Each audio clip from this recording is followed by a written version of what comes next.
Hello दोस्तों, स्वागत है एक बार फिर आप सभी का हमारे यूट्यूब चैनल PS क्लासेस पर, जिस पर हम कक्षा 10वीं गणित NCERT का पहला अध्याय शुरू कर चुके हैं। डिस्टेंस इसका नाम है वास्तविक संख्याएं अर्थात रियल नंबर्स। तो डिस्टेंस हमने इस अध्याय के अर्थात प्रश्नावली 1.1 को आज सोल्व कर रहे हैं। ठीक है, इसके हम 2 क्वेश्चन आप लोगों को पहले ही प्रोवाइड करा चुके हैं। आज के इस वीडियो लेक्चर में प्रश्न संख्या 3 को हल करेंगे। और ये डिस्टेंस जो प्रश्न है ये कक्षा 10वीं गणित NCERT यानी वास्तविक संख्या चैप्टर में तो है प्रश्नावली 1.1 का, लेकिन एक बात मैं आप लोगों को बताऊं कि ये क्वेश्चन SSC GD में भी 2 बार पूछा जा चुका है। तो डिस्टेंस परीक्षा की दृष्टि से आप भी हमें याद रखें, प्रश्न ये बहुत ही मोस्ट इम्पोर्टेंट है। ठीक है डिस्टेंस, तो इस सवाल को हल्के में ना लें, हो सकता है कि एग्जाम में आपको ये आ सकता है। और ये आपको बता रहा हूँ कि SSC GD में डिस्टेंस ये सवाल 2 बार आपसे पूछा गया। और आप देखिए सवाल इतना आसान है। ठीक है, अगर आप कक्षा अगर 10th के स्टूडेंट हैं, ठीक है, और आप भी चाहते हैं कि हम भी आर्मी में जाएं या SSC GD के अंतर्गत कोई भी नौकरी जॉब करें, और मेरा भी आशीर्वाद आप लोगों के साथ है कि आप लाइफ में हमेशा कहीं ना कहीं कामयाब अवश्य हों। तो मैं बताऊं कि कुछ इस टाइप के सवाल एग्जाम में SSC GD है या आर्मी वगैरह है उसमें भी पूछे जाते हैं। और ये बहुत ही आसान सवाल होते हैं डिस्टेंस। देखिए कितना आसान सवाल है, देखने में आपको क्वेश्चन इतना बड़ा है लेकिन इसका आंसर इतना ही छोटा है डिस्टेंस। ठीक है, तो देखिए आइए पढ़ते हैं क्वेश्चन को। तो याद रखें क्वेश्चन नंबर 3, और मैंने इंपॉर्टेंट पहले ही रखा मोस्ट इंपॉर्टेंट, क्योंकि परीक्षा में से बेटा ये बहुत ही इंपॉर्टेंट सवाल है। ठीक है, क्या कहा है क्वेश्चन के अंदर, देखिए किसी परेड में 600 सदस्यों वाली एक सेना की टुकड़ी को 32 सदस्यों वाले एक आर्मी बैंड के पीछे मार्च करना है। ठीक है, अब क्या कहा कि दोनों समूहों को, ठीक है, समान संख्या वाले स्तंभों में मार्च करना है। ठीक है, उन स्तंभों की अधिकतम संख्या क्या है जिनमें अधिकतम मार्च कर सकते हैं। ठीक है, आई होप कि आप समझ रहे हैं, क्वेश्चन आपको समझ में आ चुका है। अब देखिए मैं आपको समझाता हूँ कि क्वेश्चन आपसे क्या कहना चाहता है। ठीक है, इसमें देखिए सेना की 2 टुकड़ियाँ हैं, जिसमें एक टुकड़े में सदस्य कितने बेटा 616 हैं और दूसरी में कितने बेटा 32 हैं, है ना। यानी हमारे पास 2 टुकड़ियाँ हैं जिसमें सदस्यों की संख्या एक पहली टुकड़े में कितनी है 616 है, जबकि दूसरे में कितनी है 32 है। ठीक है, केवल 32। तो अब देखिए ऐसे सवाल को लगाएंगे। देखिए सॉल्व कर रहे हैं, कैसे आप सॉल्व करेंगे अगर एग्जाम में सवाल आएगा तो। देखिए सॉल्यूशन करते हैं इसका। तो ये लिखेंगे पहली टुकड़ी में सदस्यों की संख्या, पहली टुकड़ी में सदस्यों की संख्या कितनी है बेटा 616, और दूसरी टुकड़े में कितने बेटा 32। तो लिखेंगे दूसरी टुकड़ी में सदस्यों की संख्या, यानी डॉट का मतलब बेटा यही शब्द है, सेम वर्ड यहाँ पे आएंगे। कितनी है बेटा आपकी 32 है। ठीक है, यानी 32 है। अब इनको करना क्या है, इन्होंने 2 टुकड़ियाँ बनाई हैं। ठीक है, उनको कितने स्तंभों में बांटा, दोनों समूहों को, ठीक है, समान संख्या वाले स्तंभों में बांटा गया। यानी स्तंभों की संख्या क्या है बेटा समान है। क्योंकि यहाँ लिखेंगे स्तंभों की संख्या समान है, क्योंकि स्तंभों की संख्या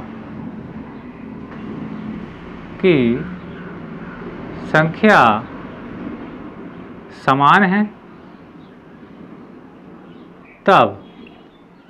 ठीक है, और हमें स्तंभों की संख्या बतानी है। ठीक है, इनके स्तंभों की संख्या आएगी वो HCF होगा किसका 616 और 32 का। ठीक है, इसलिए लिख देते तब स्तंभों की संख्या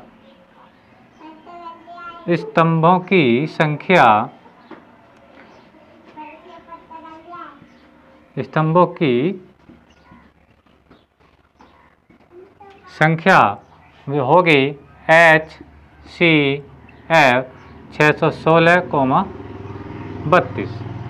आई होप कि आपको समझ में आ रहा होगा। यानी अब हमें करना ये है डिस्टेंस कि अब हमें यूक्लिड विभाजन एल्गोरिथम की सहायता से इन दोनों का क्या निकालना है बेटा HCF निकालना है। क्या निकालना है HCF निकालना है। ठीक है डिस्टेंस, अब उसका क्या चरण होते हैं आइए हम आपको समझाते हैं डिस्टेंस। ठीक है, तो उसमें करते क्या है, हम छोटे नंबर से, यहाँ पे 2 संख्या है बेटा, एक तो 32 है और एक 616 है। हम छोटी संख्या से यानी 32 से किसको भाग करेंगे बेटा 616 को भाग करेंगे। ठीक है स्टूडेंट, अब भाग करने के बाद इसके जो चरण आएंगे, है ना, जैसे कि आप जानते हैं हम चरण वाइज चरण लिखते हैं, ठीक है। तो जिस चरण में आपका शेषफल शून्य आएगा उस चरण वाला भाजक जो होगा वो आपका क्या होगा बेटा, एचसीएफ होगा। और वही एचसीएफ जो नंबर आएगा वही क्या होगी, स्तंभों की संख्या होगी, ठीक है। तो देखिए अब हम करने हैं अपने टॉपिक को। तो देखिए मैं यहाँ से स्टार्ट कर देता हूँ, यहाँ लिख लो चाहे एचसीएफ होगी, ठीक है स्टूडेंट। अब बड़ी संख्या क्या है इसमें, 616 है। तो देखिए हम 616 को भाग करेंगे 616 को। छोटी संख्या कितनी बेटा, 32 है, तो 32 से भाग करेंगे,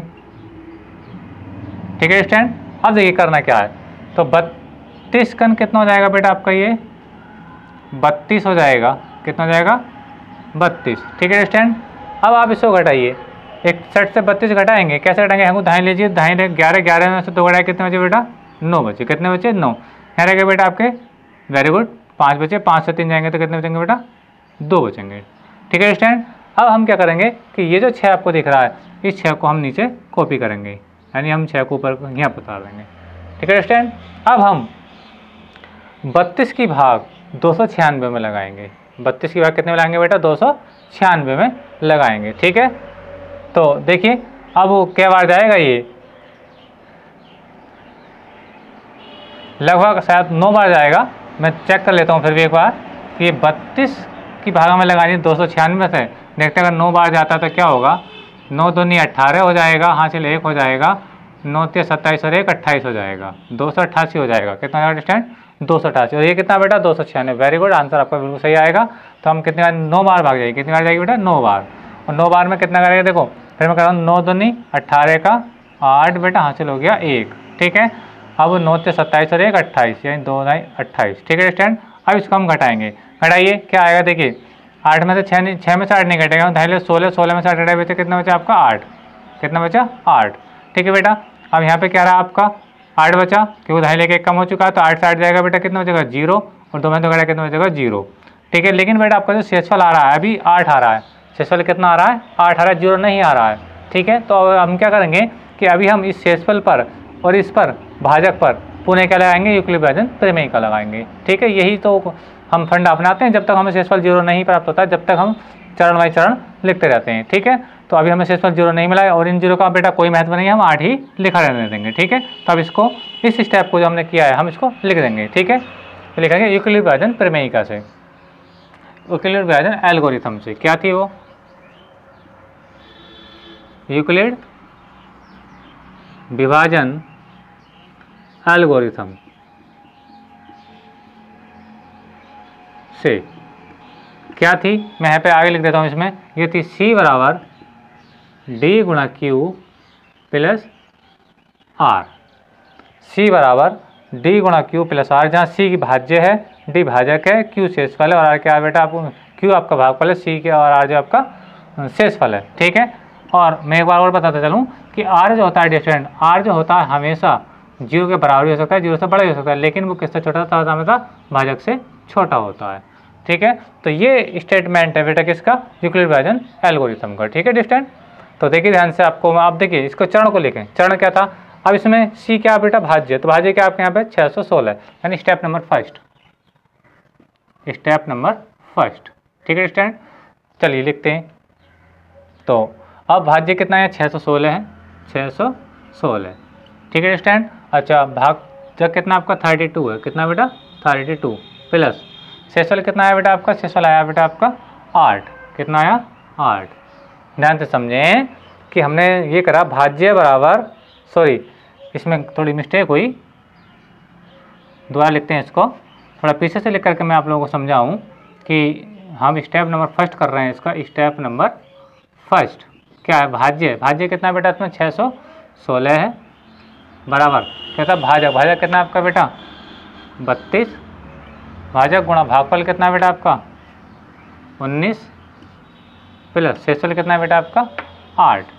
अब देखिए शेषफल जो 8 आया है, यानी ये अभी 0 के बराबर तो आया नहीं है, यानी 8 0 के बराबर नहीं होता है, यानी यहाँ लिखेंगे हम कि R जो आ रहा है आपका, R अभी 0 के बराबर बेटा नहीं आ रहा है, कितना आ रहा है 8 आ रहा है, 8 0 के बराबर नहीं होता है। तो अब हम क्या करेंगे इस भाजक पर और इस शेषफल पर पुनः क्या लगाएंगे, युगल विभाजन प्रमेय का लगाएंगे। ठीक है, तो देखिए ध्यान से, इसको अब हम क्या मानेंगे, जो शेषफल था अब क्या बन चुका है, भाजक बन चुका है, और जो पहले भाजक था अब वो क्या बन जाएगा बेटा, भाज्य बन जाएगा, अर्थात 32 आपका भाज्य हो जाएगा। ठीक है स्टूडेंट, अब हम क्या करेंगे, 8 से भाग लगाएंगे 32 में। ठीक है, तो 8 चौक 32, वेरी गुड, तो 4 बार जाएगा 8 चौक 32। अब आप देखिए डिस्टेंट, इसको घटाने के बाद अब हम इसको घटाएंगे डिस्टेंट, तो हमें कितना मिल रहा है, 2 में 2 का 0 और 3 में 3 करते हैं, यानी कुल मिलाकर हमें क्या मिला, शेषफल क्या मिला, 0 मिल चुका है। यानी शेषफल जो आ चुका है डिस्टेंट आपका कितना आ चुका है, 0 आ चुका है, यानी r का मान कितना आ गया, 0। और यही हमारा टारगेट होता है स्टूडेंट, यूक्लिड विभाजन प्रमेयिका से हम जब यूक्लिड विभाजन एल्गोरिथम की सहायता से हम एचसीएफ निकालते हैं तो हमारा टारगेट ये होता है कि हमें एचसीएफ 0 हमें जो शेषफल है वो हमें 0 प्राप्त हो जाए। तो उस स्थिति वाला भाजक जिस स्थिति में शेषफल 0 आता है वही क्या कहलाता है, द्वितीय पूर्णांकों का एचसीएफ होता है। ठीक है, तो हमें 8 से भाग करने पर जो शेषफल आया कितना है, 0 आया है, बात समझ आ रही है। तो यही जो 8 होगा 32 और 616 का क्या होगा, एचसीएफ होगा, अर्थात यही क्या होगी, आपकी स्तंभों की संख्या होगी। ठीक है, लेकिन स्टेप को जरूर लिखें, स्टेप लिखने के ही नंबर होते हैं एग्जाम में स्टूडेंट। देखिए स्टूडेंट, आप ये करके आएंगे और स्टेप लिख करके नहीं आएंगे तो आपको एग्जाम में परफेक्ट नंबर नहीं मिल पाएंगे, अर्थात आप भाग की प्रक्रिया जब अपनाएंगे तो उस प्रक्रिया को आपको यहाँ पे स्टेप में लिख करके भी आना है। इसी स्टेप को लिखना ही बेटा क्या कहलाता है, एल्गोरिथम कहलाता है। आई होप कि आपको समझ में आ रहा होगा। ठीक है student, step number 2, step number 2। ठीक है, स्टेप नंबर 2 में भाज्य क्या आपका बेटा 32 है, बराबर भाजक कितना बेटा 8 है, और आपका भागफल कितना बेटा 4 है, प्लस शेषफल कितना बेटा आपका 0 है। शेषफल क्या बेटा 0। और जब कि शेषफल 0 आ चुका है तो यहाँ लिखेंगे r बराबर क्या है बेटा, r बराबर कितना आ चुका है, 0 आ चुका है। जब r बराबर 0 आ गया, ठीक है, तो ये r 0 आया, लेकिन किससे भाग करने पाया, 8 से भाग करने पाया। यही जो भाजक होगा, यही जो भाजक, ये क्या बेटा आपका भाजक भी है, क्या है, भाजक भी है, और यही क्या होगा, एचसीएफ होगा, किस का 32 का और 616 का, यानी यही क्या कहलाएगा आपका भाजक, एचसीएफ भी होगा, इसका क्या होगा, एचसीएफ होगा, किस का 32 का और 616 का। आई होप कि आपको समझ में आ रहा होगा। ये तो मैं केवल आपको समझाने के लिए बता रहा हूँ कि जिस भाजक से भाग करने पर शेषफल 0 होता है तो वही भाजक दिए हुए पूर्णांकों का क्या होता है बेटा, एचसीएफ होता है। ठीक है, तो एचसीएफ किसका कितना आ चुका है बेटा, तो अब शेषफल 0 आ गया तो लिखेंगे अतः